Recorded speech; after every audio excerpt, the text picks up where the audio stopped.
Hey friends, hey guys, and welcome to today's vlog. Hey guys, and happy Friday. It is Friday, and on Fridays on this channel we talk something autism, about Ella, we talk about progress, we talk about whatever, but it will always have to do with my girl. So on Fridays we're going to talk about autism things. If you are clicking on this video, then more than likely you are here to learn about the 5 signs of autism in infants and the 5 things that we noticed with Ella as she was a small baby. 5 signs of autism, 5 signs that were like red flags for us when she was really little that I actually never noticed because I had never been a mom before, fun fact. And 5 things now looking back that definitely were red flags that we had no idea were red flags. So I wanted to share those things with you. I get a lot of emails, I get a lot of messages, comments, DMs from newly diagnosed kids, moms, parents, dads, whoever, really asking like what the red flags were. Basically, you guys are me 4 years ago. I went through all of this. I went through all the feelings of like, what's going on? Google. And Google can be your best friend and your worst enemy. And I wanted to kind of give you guys 5 things that we noticed with Ella early on in her baby years that I wish I would, if I had another baby, I would definitely pay more attention to these kind of red flags. These are some things that definitely were apparent in Ella that showed themselves at a very young age. So let's get right to it. So these are the 5 things that we noticed with Ella as a small little baby that were some red flags. Looking back, red flags we definitely didn't know early on, or else like I said we would have done early intervention. That is why I'm making these kinds of videos for you guys. I really want to push early intervention. The earlier you get a diagnosis, even though it sounds terrifying to get a diagnosis, I always say a diagnosis brings services. Services are what is going to give your child their very best life. They are our little humans that we make. Their brains are so amazing, and they can pick up and learn things so quickly between the ages of 0 to 5 years of age. Their brains are like mush and they're just ready to absorb all the information. So the earlier you start occupational therapy, ABA therapy, any kind of therapy or services, the better. That is why I'm sharing this with you guys. I don't ever want anybody to be scared of a diagnosis like I was. I was terrified to be handed she has autism. I don't know why that scared me so bad, because it's not going to change the fact that she does have autism, and now we are living our very best life. We do have some struggles, but more than anything we have triumph, and it's just been a great journey for us, and I don't want it to be as scary for you. So if any of these are your red flags or anything, I'm not here to diagnose your child. I'm here to just tell you some things that we noticed. And if you are noticing things, be your child's advocate, be their voice. Make sure you are telling the pediatrician that you want a neurologist or a developmental pediatrician referral. Push for a diagnosis or for things that could possibly get you a diagnosis. Always, don't let anybody tell you you're crazy. Don't let anyone say you're Googling too much. You need to be your child's voice. If you feel like something's not right, push for a diagnosis. Push for it. I'm telling you, I wish I would have pushed harder. I wish I would have listened to my own inner voice and just really started services earlier, but Ella is thriving with the right therapy, and I know your child will as well. So here are some 5 things to look out for in your infant, possibly not even. And this, I also want to say a disclaimer. Just because I'm saying these things and your child may do 1 or 2, doesn't mean your child has autism. It could just be like a baby thing, who knows? But just always make sure that you're paying attention so that you can get early services, because that is the key in success and them living their very best life. Number 1 thing we noticed with Ella when she was a baby, there was no social smiling. I was not around a lot of babies my entire life. I was a preschool teacher, but they were older kids. I never really was around a bunch of babies. I never really knew what to look for.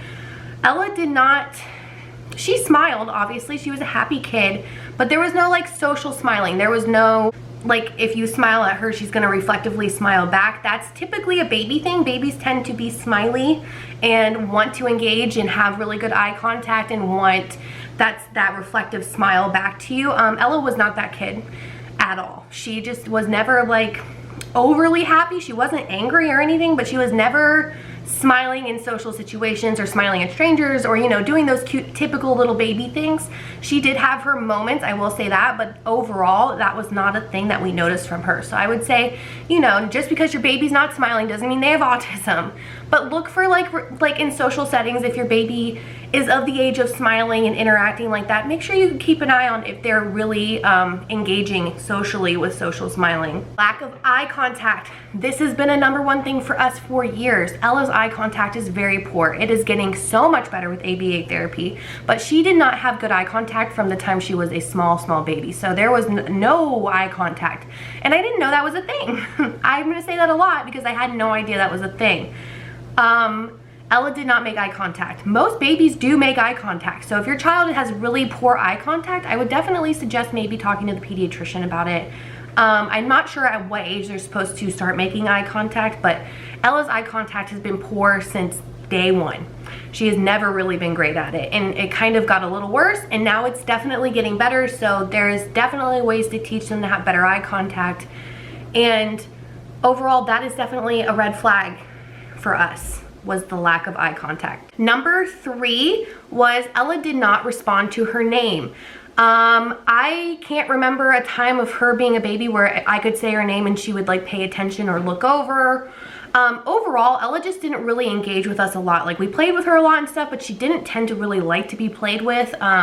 She was a very chill baby, never slept well. That's also, I don't know if that's on the list, but for us, she never, ever slept, ever. But she just wasn't a very interactive child. She didn't really like to be messed with. She didn't really love to be cuddled.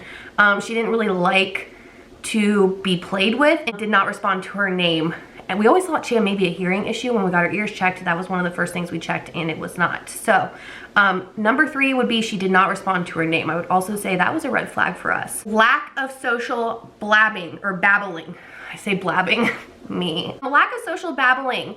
Kids, babies are like, you know how babies are. If you've been around a baby, a neurotypical child, they're very much chatty. Even though they're not saying any words, they're mommy, ma, moo, moo, me, ma, ooh, ah. Ella was not that kid. She was pretty quiet. Unless she was screaming because she was hungry, she was a pretty quiet kid.